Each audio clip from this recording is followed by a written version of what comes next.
Good morning, good afternoon, good evening, yWhales, wherever in the world you are today. Really excited. This is a new series. We're going to be talking about real world assets. We're going to be talking about this is like, if we weren't geeky enough, we're really going to dive into reg tech. Where is blockchain going? Where is traditional finance going? And where does this really meet and merge?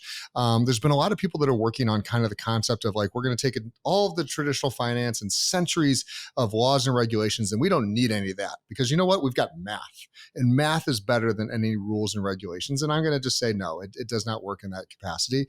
And I've been able to enlist a couple of friends of mine, Siva Avvaru and Brad Yasar are here to really talk and collaborate with me on these concepts. So the goal is, this is a multi-part series. We're going to be talking about real world assets as it relates to traditional finance and existing regulation as it is today, as we see it now. And so we're going to start talking right off the bat. And Brad, I'm going to kind of jump over to you. Feel free to give a little bit of your background, but I want to talk about custody.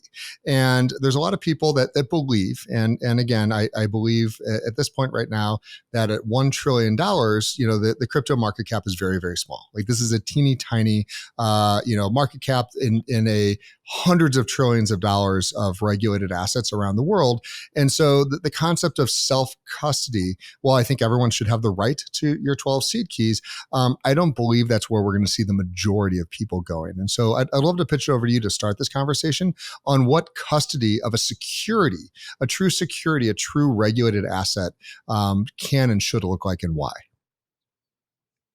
Thank you for having me, Jay. I'm Brad Yasar, CEO of EQIFi. We are a fully licensed, regulated neobank with some decentralized finance products and services. So when you said, where do traditional finance and this new technology, blockchain, and get together? I mean, banking and financial services is a very organic touch point, just because of the nature of the technology, as well as the current modern needs of banking and financial institutions. So custody is very, very important element in all of the traditional systems, just because if you look at stocks, who self-custodies their stocks and bonds today? I mean, I'm sure there are people who still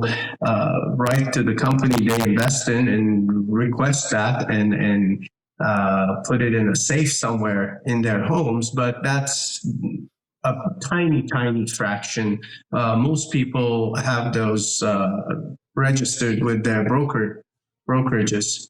And that works because that allows them the ease of buying and selling. You don't have to take your physical stock certificates, take it to a broker dealer, get them certified. I mean, if you want to trade and do it in a timely way, whenever you want to, whenever you see the market is where you want to go in or out at, it works great.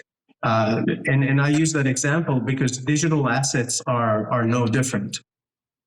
Yes, you can self-custody your digital assets. You can have a very sophisticated system and you're in control, and that's very powerful. So I'm not going to agree that for the first time in our lives, we can preserve value in a way no third party can take it away from us. But it's not practical.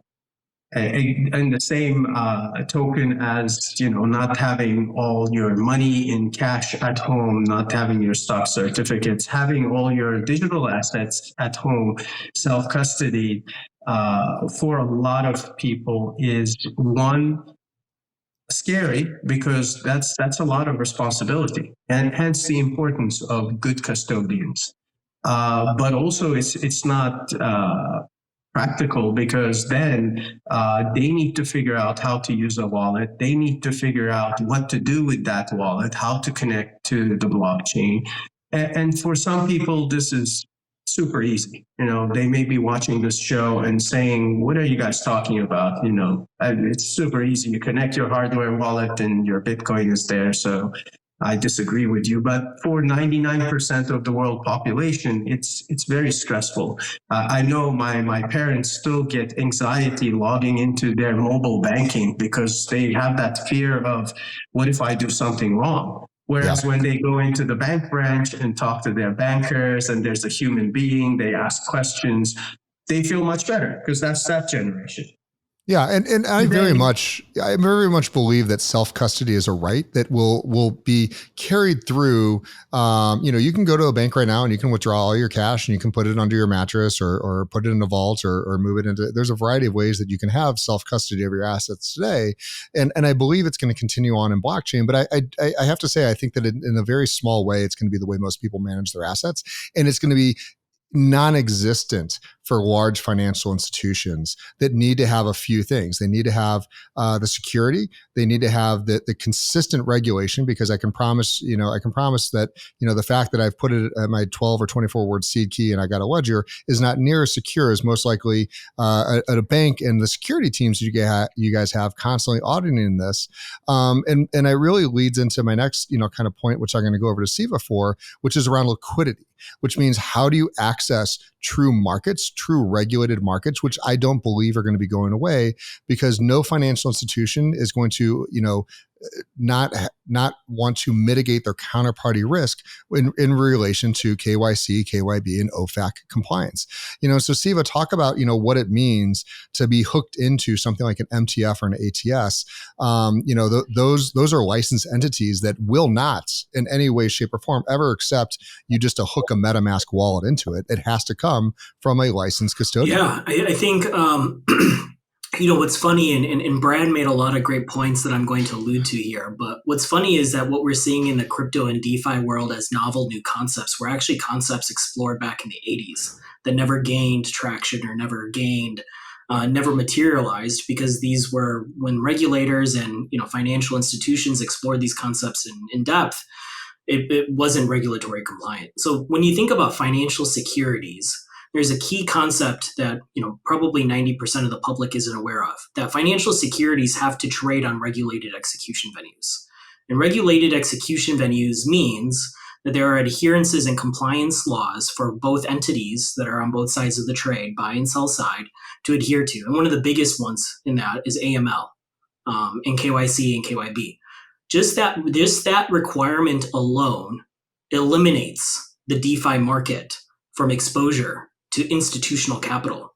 Because if you are a regulated entity dealing with regulated securities in a regulated execution venue, you have to know the counterparty.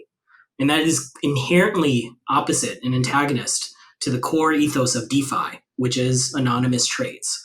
And so the big reason right now where there is no institutional capital or liquidity in the DeFi markets, and we can say, people say crypto markets is great liquidity. There's market makers, Web3 market makers that are playing in that space. But in reality, the crypto markets and the liquidity is very minuscule in comparison to the traditional capital market space, right?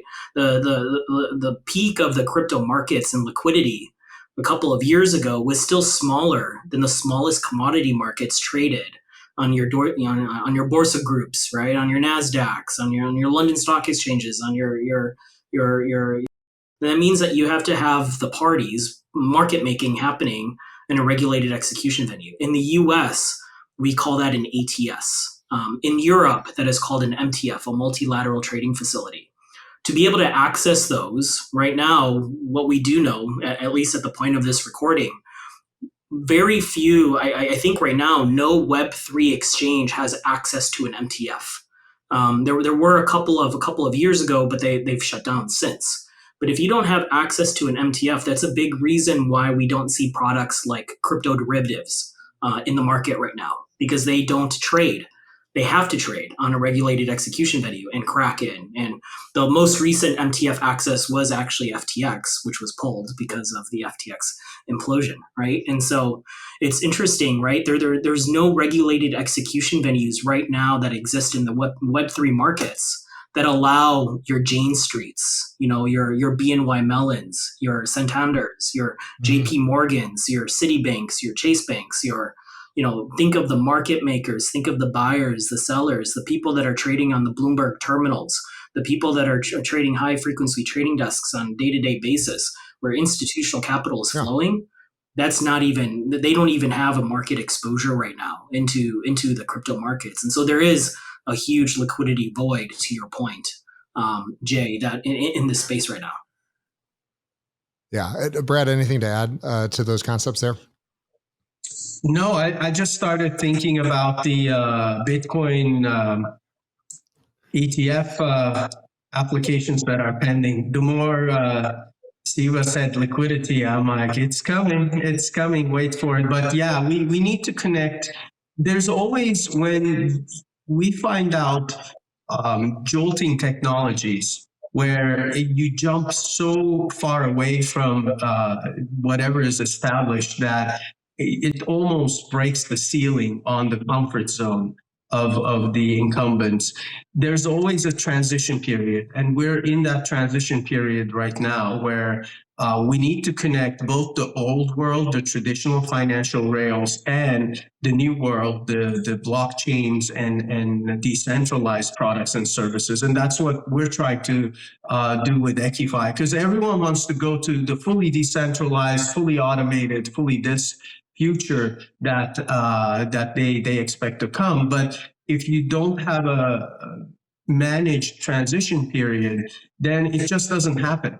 It doesn't happen. That future never comes, because you can't leave everything that was built behind and build something and assume that everyone else is going to follow you. You have to build the bridges, create this environment where you prove to people the newer technology is better. And I'm sure we can all agree the blockchain technology for banking, for financial services, for stock markets is a better technology than what we have.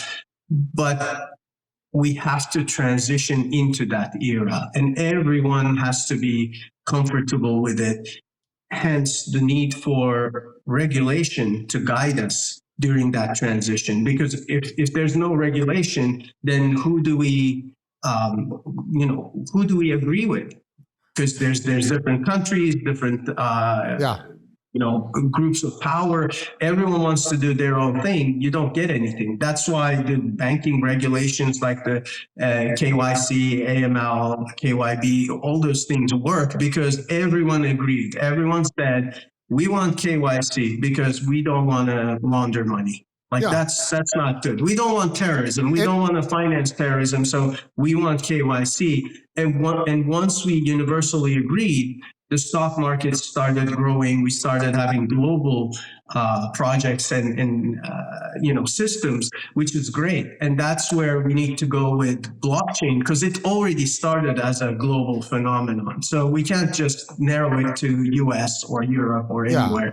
We just need to create the growth environment for it to have a successful transition. And there's a lot of benefits to this. Everyone, let's be clear. Number one, regulated technology is very hard to do, which is why it takes banks so long to do what they do and to manage, the systems and tools and resources that they have. But there's a lot of benefits that come through with it. There's a lot of consumer protections that were designed and built from errors that were already happened along the ways. And one of those insurability. And so, Brad, I'd love to have you kind of chime in a little bit, because one of the reasons why, you put your money with a bank is because, you want that insurance. You want to be able to either have like something like FDIC insurance or be able to buy insurance on assets that you own as well, which right now people claim they're working on in blockchain, but it's not there. And so if we're saying, we want to go from $1 trillion to $100 trillion market cap for all cryptocurrencies, we gotta be able to bring the players along like insurance. So talk with us about, what that looks like and how you guys have already integrated that into EquiBank. Well, I'm going to use an art example for this one because I think it's a good illustration. You may have a Jackson Pollock in your house right now, sitting on the wall. What's the value of it, right? Because if you don't have the provenance, if you don't have, an actual insurance on it, there's no value, basically. It could be a fake, but once you get the provenance, and if that were to be in the custody of a custodian, an art custodian, you can get insurance, hence you have a valuation, and you can even borrow against it. So what we wanted to do was we wanted to make sure people can borrow against their digital assets and use that liquidity if and when needed.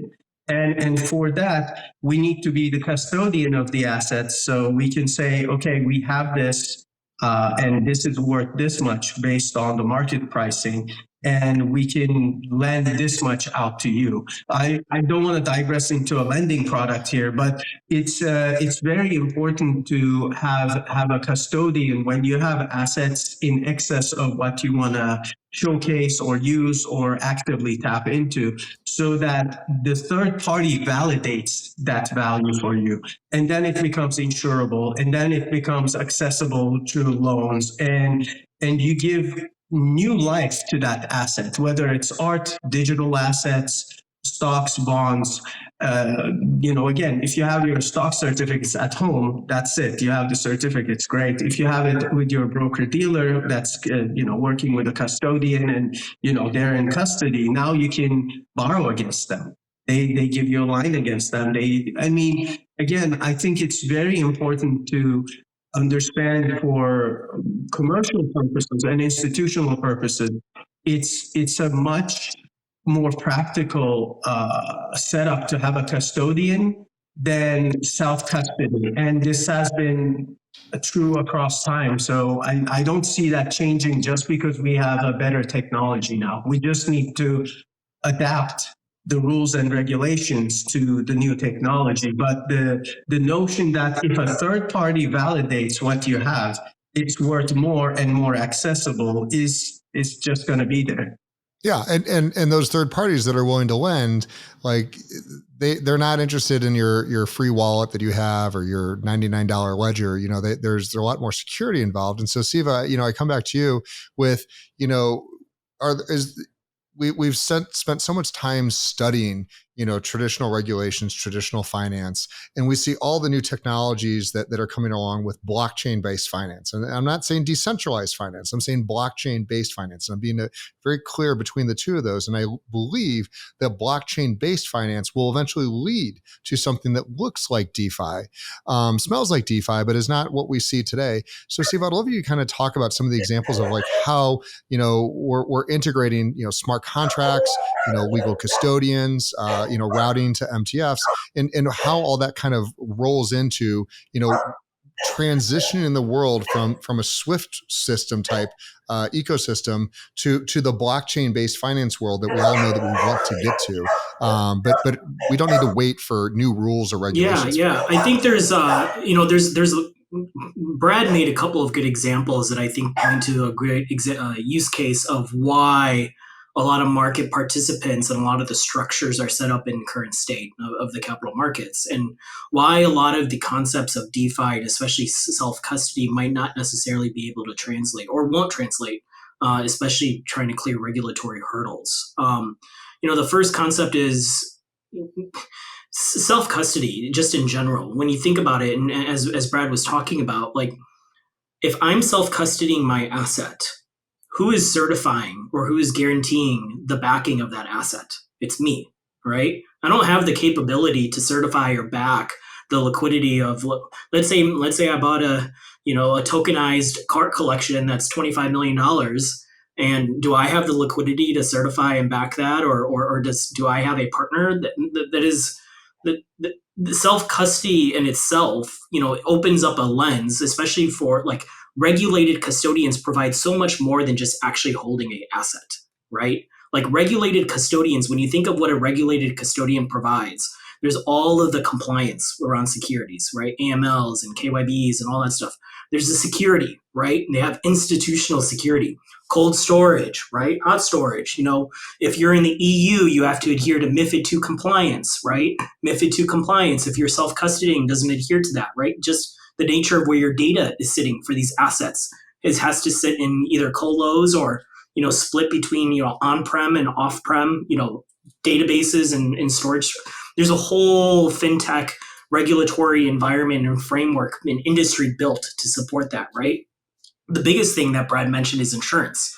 Right now, if I self-custody that, not a single insurance provider recognizes those assets to be able to insure against. Whereas one of the requirements for regulated custodian providers is to provide insurance policies against those assets. So when you have someone like, let's use BNY Mellon. BNY Mellon is one of the biggest regulated custodians in the capital market space. You have certified trust and confidence. If your asset is being custodied by BNY Mellon, if there was some sort of event, BNY Mellon is going to make you whole, or someone in that process is going to make you whole. That is insurance, that is oversight, that is credibility, that is investor confidence, that is all these things that these regulated institutions can provide to you because the laws have been set up to help promote the safety of the investor or the buyer, which is us. Whereas if we go into DeFi and self-custody, all of that disappears, right? And so now we have the cases of, hey, my wallet address, I forgot how to log into my Ethereum wallet, or I lost 10 Bitcoin on a flash. This actually happened to me. I lost 10 Bitcoin on a flash drive 10 years ago. Who do I contact to go make me the whole? No one. But if I had, a bond default, and it was being held by BNY Mellon, there is a whole process to go and remedy that, right? That doesn't exist, right? Yeah. And so when you like, and that is the point where we're at. We're still so early in this phase of emerging technologies where the technology is actually very well proven. The technology can do what we need it to do. The issue is not the technology. The issue is actually bringing the current institutional framework up to standards to modernize and to adapt and bring in these technologies that still achieve the end goals of all of these regulatory frameworks of why they were built in the first place, which is to protect the individual investor. And if we can figure out a way to make blockchain work with existing capital markets infrastructure and regulatory frameworks, then that's the best of both worlds. But right now, I think what we're seeing so many people try to be the disruptors and trying to be like, well, hey, we want to be the first people to tokenize, car collections and what have you. And that's great. Go tokenize them. Cool. You can tokenize anything right now. There's no liquidity, right? What market is that actually going to move on, right? Who are you? You can't even sell tokenized car collections on Coinbase, and that's not even a regulated execution venue, right? And so when you think about dark pools and some of these concepts propping up, that's essentially what you're creating with the current infrastructure. So we're still quite a way away from getting to that point, but I think there's a lot of participants like EQIFi, for example, where they're taking a regulated custodian approach to this space and saying, hey, we understand how capital markets work. We understand what are the regulatory requirements you need to adhere to. We also understand the technology, and this is how we can start to hybridize and move forward, right? And I think we're starting to see things like that, with like the ETF filings that Brett had mentioned before, and it's coming. They're figuring it out. It's taken them years to figure out the technology, but I think within the next 2 years, we'll see a big wave of real world assets going on chain, and we'll see a huge entrance by a lot of the traditional capital markets players in the space. No, I completely wholeheartedly agree with everything both you, Brad, and Siva are saying on here, and so that's really where we want to take the time and educate people on where the puck is going. Not where we are today, not where we were a couple of years ago. And Brad, clearly you saw this vision a while ago because you understand TradFi very well, and you're integrating blockchain technologies. But I want to talk about 3 articles that are in the news today to showcase that the things we're talking about isn't just us in a silo.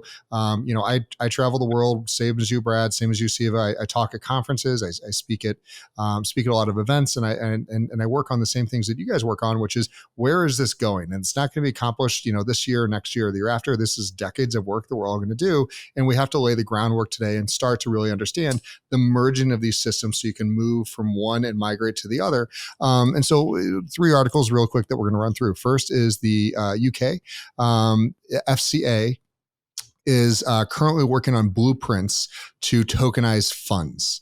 And I think that this is a really important thing because this is not them saying, hey, we're creating new laws or regulation around cryptocurrencies. They're talking about tokenizing, venture capital funds. They're talking about about traditional funds and how you can utilize this technology. And we've seen this work very well. Olympus Dow went from $0 to $3.4 billion and then came crashing back down because they couldn't deploy the capital. It wasn't raised legally. There was a lot of things happening there. So Brad, I'd love, a couple seconds on your thoughts around, true regulation around not an asset, but raising capital through tokenization.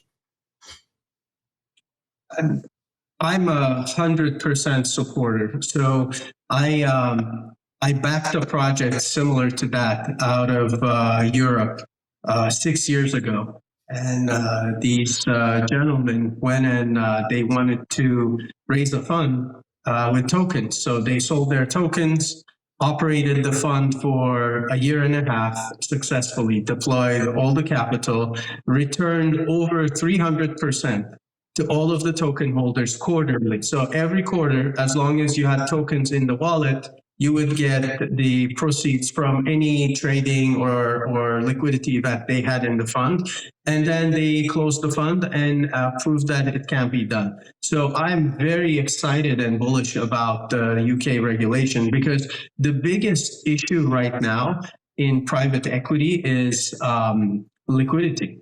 Yep. Not only access to it, but liquidity post-investment. So if you have a fund, if you have a VC fund with an outlook of 8 to 16 years, and the fund closes after 6 years and it's fully deployed, you start going into this waiting game, and that's dead capital, because there's so much value created if you're in a successful fund, but you can't do anything with it until their exits and until their decisions to distribute.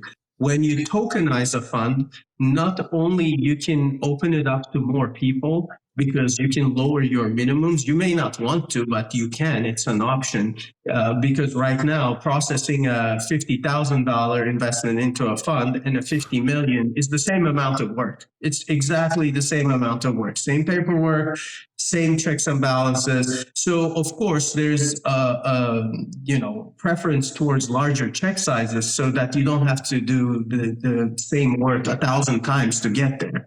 Yep. But with a tokenized model, what that allows you to do is set it up once, and the technology takes care of it. If Siva wants to buy 100 million tokens, then he can go ahead and buy his 100 million tokens. I maybe want to buy only 1,000 of them, but still want to be in that fund, and I buy 1,000.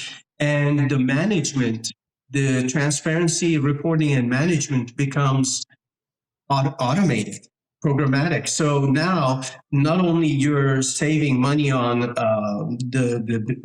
funding of the fund, but also if any of the LPs need to exit at any time, you can provide that liquidity to them and say, hey, if there's someone else willing to buy your token in the fund, go sell it. And then obviously it has to be compliant, KYC, AML. I want to keep repeating that so we're all on the same page. But aside from that, it's open.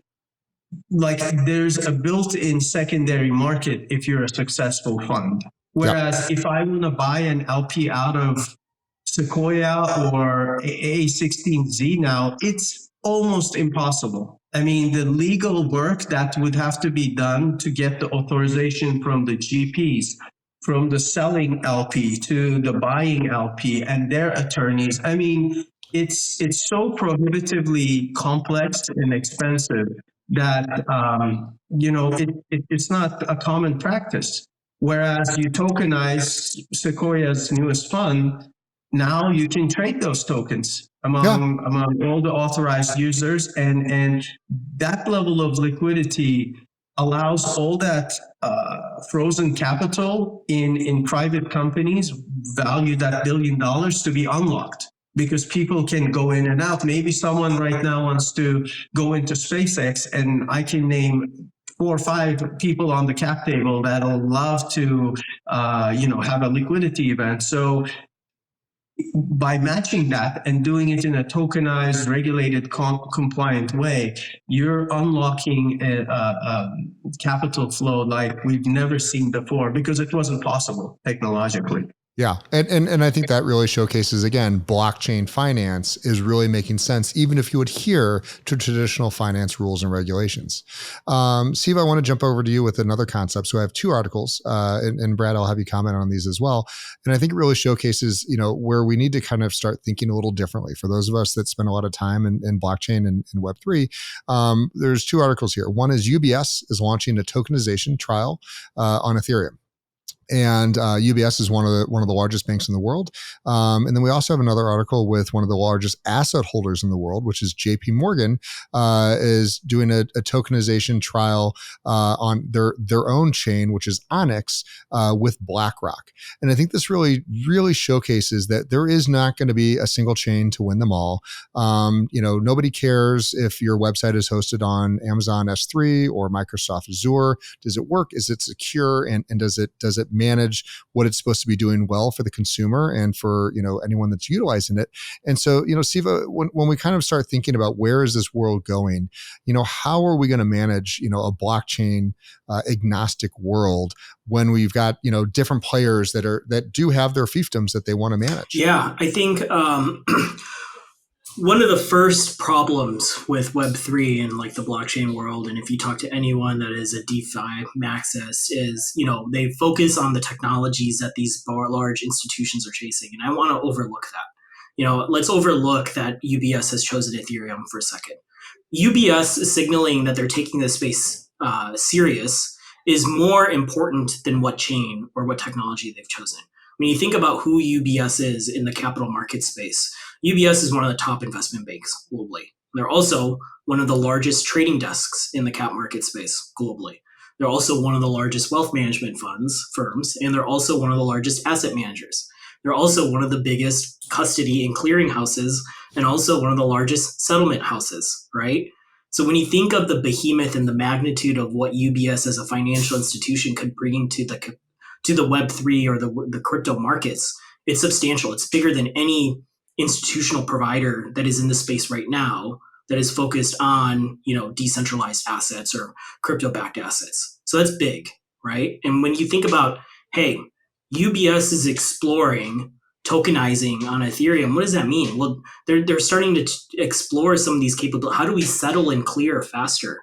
How do we make sure that we fulfill counterparty risk with AML checks, faster? How do we make sure, our high frequency trading desks are able to enter in and out of positions quicker using blockchain, maybe tokenized? Brad made a mention about private equity and tokenizing funds and this concept of dead capital. And it's very, very, very big problem in the capital market space, which is these long capital lockup periods. One of the biggest markets in the capital market space is infrastructure and refi raises, right? And when you think about, hey, those products on average have 5 to 10 year averages of capital lockup illiquidity, that easily, if you could tokenize those projects and all of a sudden create a market of, say, hey, there's all these oil and energy projects where their capital is locked up because they're drilling the oil in the ground, but the investors want to move the capital around. And if you can tokenize the shares of those investment projects and start creating a private market or a capital market around, hey, moving, because in reality, the capital market space is just ledgers, right? They're just centralized ledgers, moving ones and O's and moving data and validating data of financial commerce against different proprietary trading platforms and brokerage platforms and sources.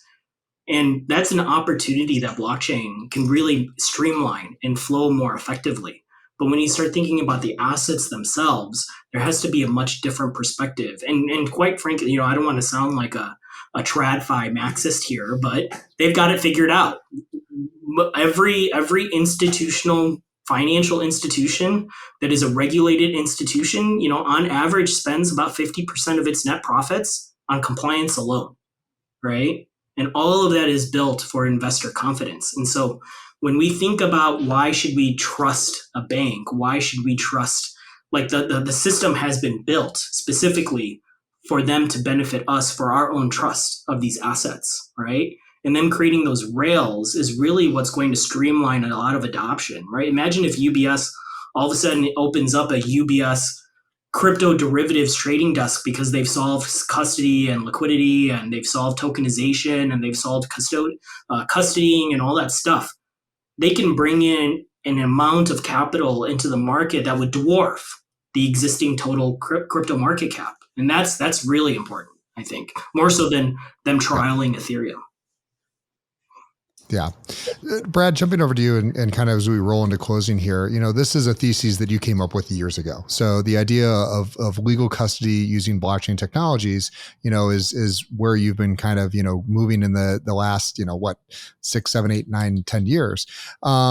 Really, I'd love you kind of bring this to close with some of your concepts around what we're going to most likely be seeing over the next, few years, as more and more of these banks finally get behind the concepts of why blockchain is a better technology than Swift, and why a little bit of decentralization really will help liquidity in the long run. Well, I think we're going to see more platforms like EQIFi and EQIBank that want to create financial ramps into the technology. I mean, the technology is the tool, and if we can bring traditional assets into a platform that uses the new technology, is compliant, and is able to service the needs of larger institutions. The larger institutions, at the end of the day, exist for one reason. They want to make money. They want to run a profitable business. So UBS is a really good example, because UBS has been recognizing crypto as an asset for its clients for several years now. So it was one of the first banks where you could go and deposit X amount of Bitcoin, and they would recognize that in Swiss franc denomination that you can use for qualifying for accounts and loans and things like that, which was very, very forward-looking at that time when they started doing it. So it's exciting to see the attraction that institutional organizations, global organizations, are feeling towards blockchain. And as long as there is supportive and meaningful regulation around it where they need to operate, it's only a matter of time before they realize, let me see, I have to run this ledger by myself. It's centralized. It's costing me data centers in 5 continents, and this is the cost. Or I can do a decentralized ledger, either fully custom like Onyx, or use Ethereum and require some KYC and AML elements added to on top of the base layer.